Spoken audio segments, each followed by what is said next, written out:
Hi everyone, Bevadomo here, owner and CEO of Wild and Wise Women, and I'm joined tonight by a very special guest, one of our authors, all the way from Taiwan, Jen Yang. Jen, welcome. Oh my gosh, thank you so much, Bev. I'm excited to be here. So thank you so much for having me. Oh, my pleasure. Wild and Wise Women has always been international, and to have our books. The last one that we did, it was so amazing for the authors that showed up. And now this one, the amazing, beautiful, extraordinary women, you are one of them who showed up. So I would love you, it's my honor to introduce you even more to the world than you already are. And also, I would love for you to talk about, why you said yes to this opportunity of joining us as an author. But before we get to that, so we'll get to that in a moment. And then I just want to give an idea for people what to expect. So we're going to talk a little bit about you, what you do, who you are in the world, your journey into being this amazing author, and then just a little bit about the chapter in this collaborative book that you're writing. So, and by the way, you look extraordinary and beautiful, and I love your place where you are. I'm not sure where it is. It just looks like it's Oh, so very peaceful there. So welcome, oh, thank Jen. you. Thank you so much, Bev. So, perfectly. Thank you so much for introducing me. I'm just going to allow whatever that's come through to speak. Fantastic. Yeah. So, my journey had been quite a wild one. It's been humbling to the core. So where I am right now, I'm a personal transformational coach. Before I embark onto this journey, basically I was working in the corporate as a corporate sales, doing all the IT stuff, right? And one day, back in 2012, one day I woke up, I couldn't hear anything. My ears shut down on me. Wow. Out of nowhere, out of the blue. And so that was a really, a spiritual awakening moment. Let's just put it that way. Yes. So that kind of kicked my butt onto the path of self-healing. I didn't know that I need healing, And so I was so blessed to be on this journey to do personal transformational work with women that are so ready to open their heart up, to just embrace who they are, so they are radiating from the inside out. Yet, there's a yet. Yet, 3 years ago, around 3 years ago, I started feel this intuitive nudge in me. As I was working with those beautiful clients of mine, my beloveds, they're like really opening up, really embracing who they are. There's something in me deep down. It's like, Jen, are you honest with yourself? I was like, what was that? I tried to spiritually bypass it, but I couldn't go through that point. I was like, okay, there's something going on inside of me that I need to go deeper.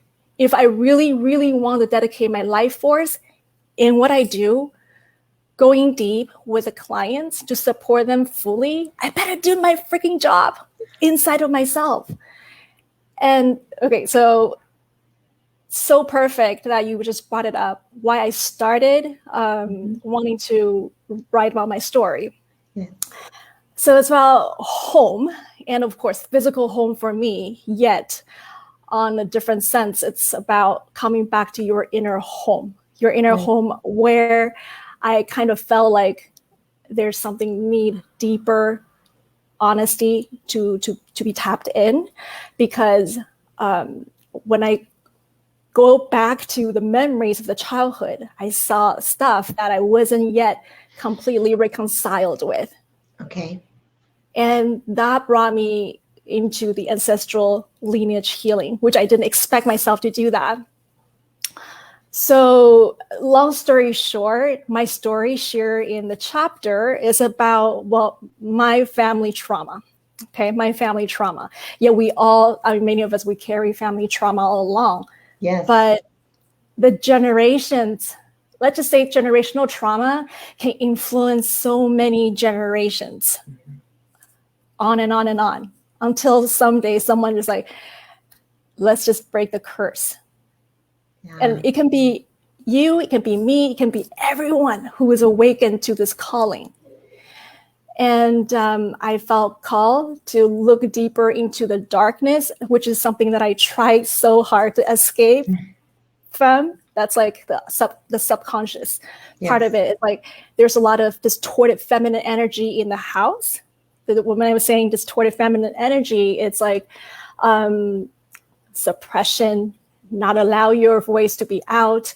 You don't deserve to voice for your desire, your needs. You feel victimized, you feel disempowered. That energy was very much feel in the family where I grew up with. And of course, I didn't know about it. Yet my cells knew about it, right? And then talking about the distorted masculine energy, it's also part of the picture.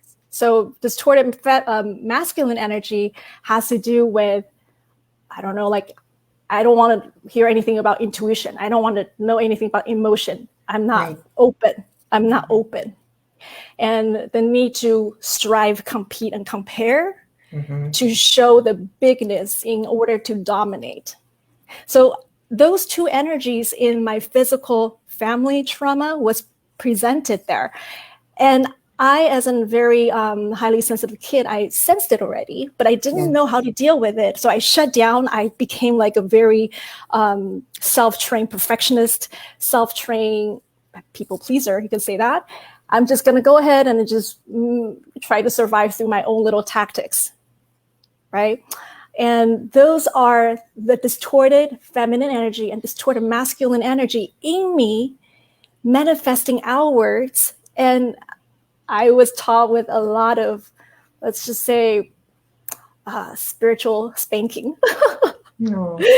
Yeah, but now looking back, I'm just so grateful for the opportunity to be so honest with where the root is, which is the home, the ancestral part of the story. It's a messiness that the whole family is involved into. And everyone is so dedicated in the role play. And so I guess, like, for me to really participate in this chapter of my story, it really brought me a lot of peace, because I wrote this chapter in the ancestor altar, believe me or not. It brought me a lot of tears while I was writing it. It's such a beautiful way for me to reconcile what compassion means to me and what radiance means to me, because compassion and radiance, these two words in Chinese, are my dad's clinic name.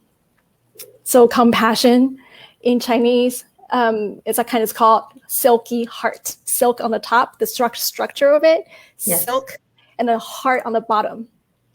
So you have to have a really soft, gentle heart while you're going through any rough waters, knowing that you're being supported, especially by yourself. And before we're able to shine our light and be radiant, it's important to come back and embrace that darkness in us. So compassion, radiance, well, in Chinese, if you don't mind sharing the name, it's called 慈辉. 慈 compassion, hui, radiance. So compassion is a feminine energy. Hui, radiance, is the masculine energy. So it's more like a full circle for me to come back home and to say, wow, those two words were not exactly what I experienced when I was in a house, when I was, trying to escape. Like, that's not a compassionate place. There's no radiance there.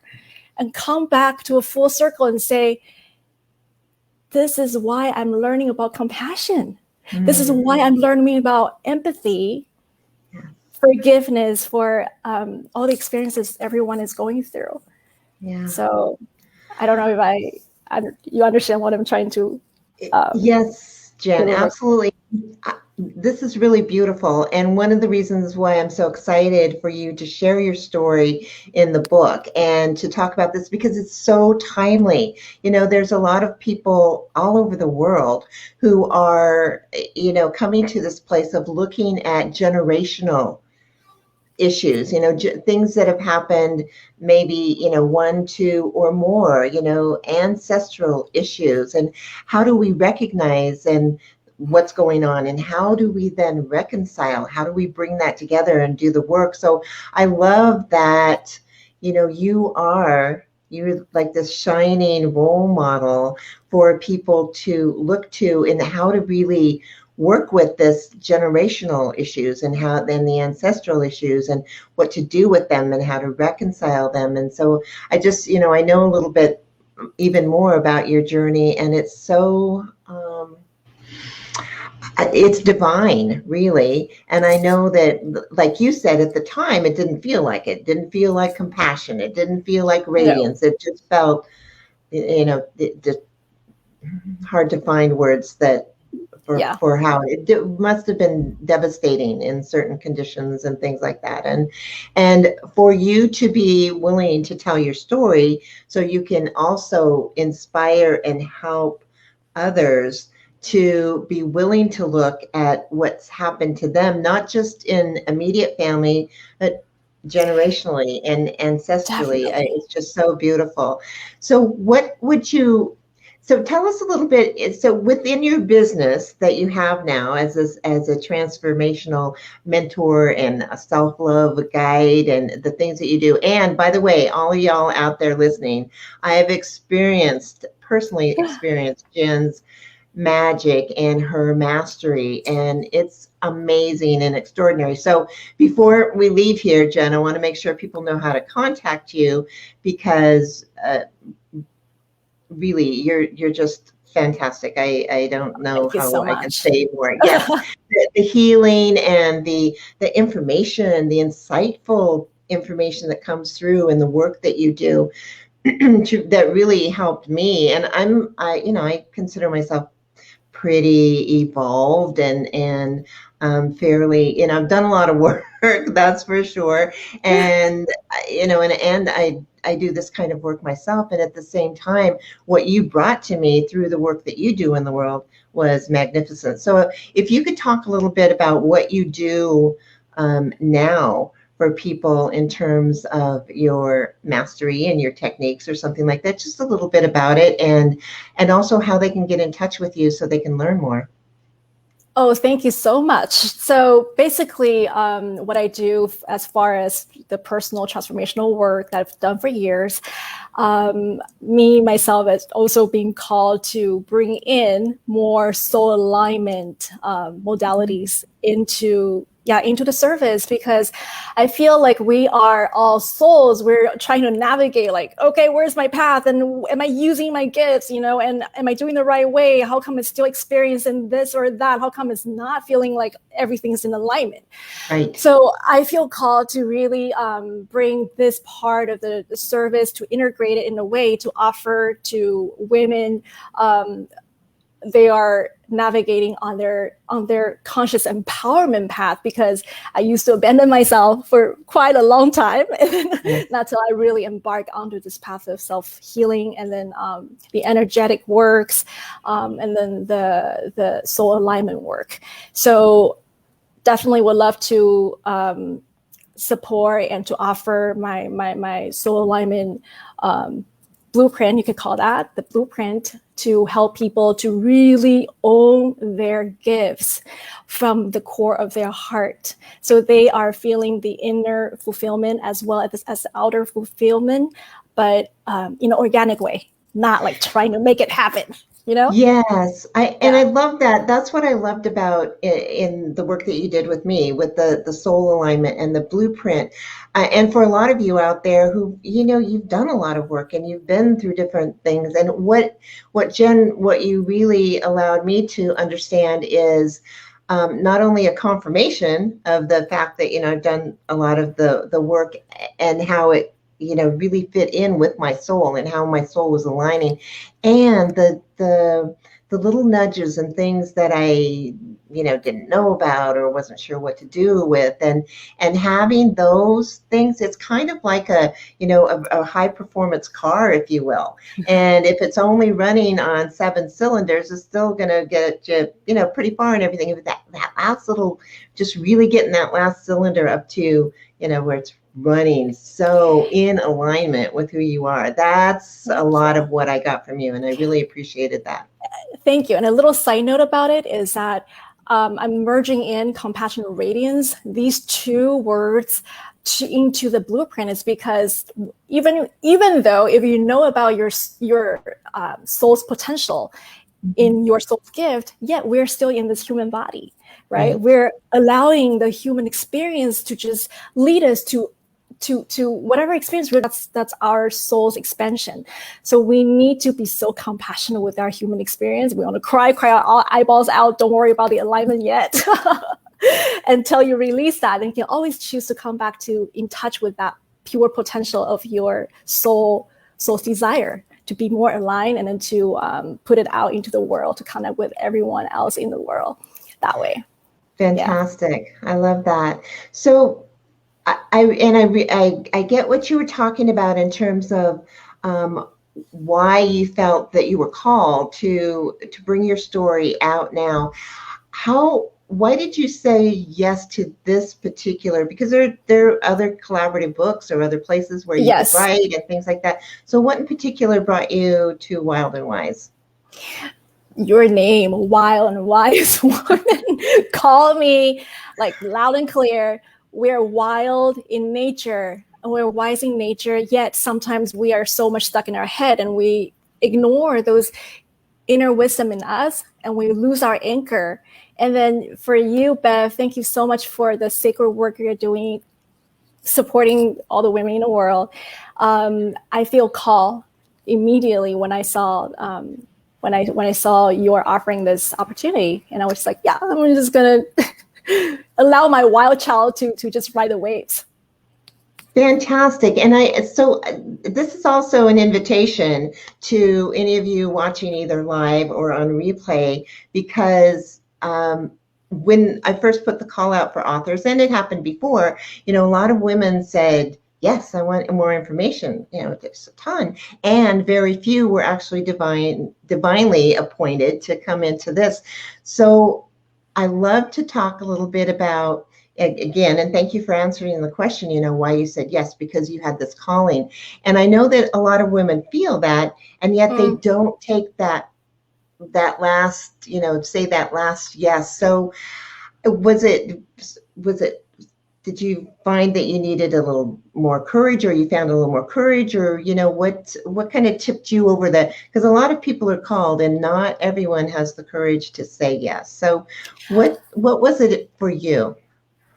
So I have to share a little bit about, let's say 3, 4, 5 years ago, if this opportunity comes, I would be attracted and my soul would be still calling me to do it, but I wouldn't be completely, fully committed to it. It's because there's so much chatters in the head about, do I need to do it right? What if I'm not enough? What if I'm not good enough to do this? All these things are the mental blockages that will block what your soul is yearning for. And it's so much compassion, though, because we're human here, and then compassion to the part of us that's feeling scared and stretched, that we're not sure if we're really going to get to the so-called outcome that we're going to get. So we feel like, that constraint inside. And instead of reaching out and just say, I'm going to relax and see what happens.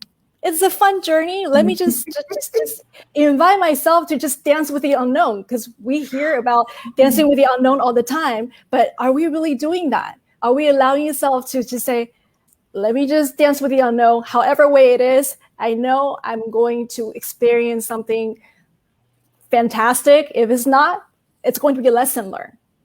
Fantastic. So there's no lose. There's nothing you need to lose. Exactly. No, I love that. And to dance with the unknown, what a beautiful phrase, concept. And in actuality, because I do that all the time, and you just named something for me. It's like, oh, that goes right above my desk here. It's like, I am always dancing with the unknown. I love that. And yes, and thank you for saying that, because that's the other thing too, is if you're out there and you feel this calling, and then there's a part of you that's saying, I'm not quite ready yet, that may be true that you aren't ready. So I would invite you to ask yourself, are you willing?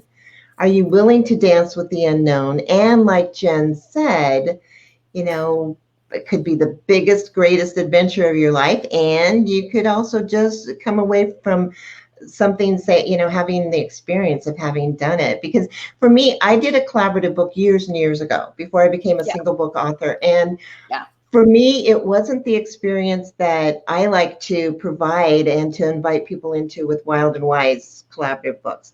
And yet at the same time, had I not said yes to that possibility, I wouldn't have gone on and written my single books and or even considered offering other women the opportunity to express their voice through a collaborative book.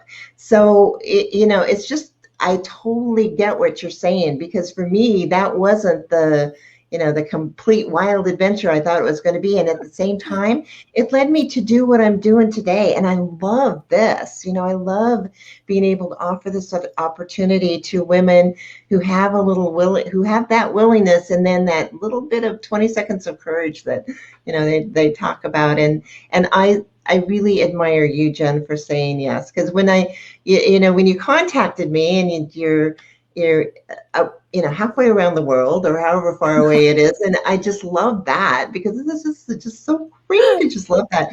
And you're just so amazing. And that's the other thing too, is that a lot of women, sometimes when they first come into this, or they're even thinking about it, they're thinking, well, my story isn't that great, or it's not that exciting, or it's not that dramatic. And so I would say to any of you who are thinking that, please don't. I would invite you instead to think that if you're called to do this, there's a reason. It's because someone else out there is calling you to write the story so that they can be inspired and do what they're here to do. So thank you, Jen, for answering this call. And I have a question for everyone who's joined us, either live or on the replay. How would you invite them to really open to their own compassion? How would you, like something very simple and profound, because you are a very profound human. You're a very profound human. And I just, so I'm asking, how would you invite them into their compassion right here, right now? So before I even answer your beautiful inquiry, I have to say I'm a hard shell to crack, but I happen to crack myself open. It's because of the self-honesty that we need. Self-honesty is not good to have; it's a must-have in order to feel healthy. So be so honest with yourself, into your heart, the center of your heart, and ask, am I really honest with myself? And that honesty, I'm not saying brutal honesty, it doesn't have to be bloody, but that honesty, the truth of it will come very quickly, because for women, we're intuitive beings. We're intuitive beings. There's no technical know-how in order to kind of like crack it open, but allow yourself to just soften yourself a little bit. I recognize myself that I'm resisting. I give myself compassion to that. And yet I'm going to invite some honesty in this space. And can I trust myself doing that? Can I trust myself doing that? Hold yourself. Hold yourself tightly, knowing that being honest with yourself, yes, it's going to be scary, because there's some stuff probably going to surface that you don't want to look at. It's painful. But know that the reason why it's surfacing is for you to metabolize it, to release it, so you become a lighter being, so you can travel lighter. You can really carry your light out more effortlessly. Let's just put it this way. Wow, that was amazing. Thank you, Jen. It's just I get these. I'm literally told, it's like, ask this question. It's like, all right, if you were sure. And oh my gosh, what a beautiful answer. What a beautiful response. And yes, I love that you are such a channel for this and for the work that you do. And thank you so much for bringing in that self-honesty. I was speaking to a group of women earlier today, and that's what I talked about, was that, how we do anything is how we do everything. And we can have integrity, or feel that we have integrity, honesty, keeping our word with everyone else. And if we're breaking it with ourselves, and or not being as honest with ourselves as we might be with everyone else, there's still that part of us that doesn't think that we're trustworthy, and so it reflects. No matter how much we think we can compartmentalize, that doesn't work. So I love that you brought as really that the starting point, that tool, that resource is our own radical self-honesty with the compassion and, holding ourselves as we walk through through that journey of self-honesty. Beautiful. Love it. Thank you so much, Bev. And also that one slight little word comes in is self-awareness too. When we are aware of ourselves, not being completely honest with ourselves, or, oh, I see my inauthenticity over there, what do I do about it? Yes. Instead of using like a bat, like beating myself up for that, but like, wow, I see that. And that means that there's something I can do about it now. Very well put. Yeah, absolutely. So. Okay, Jen, well, I think we're about ready to wrap this up, and I would love so how would you like people to contact you?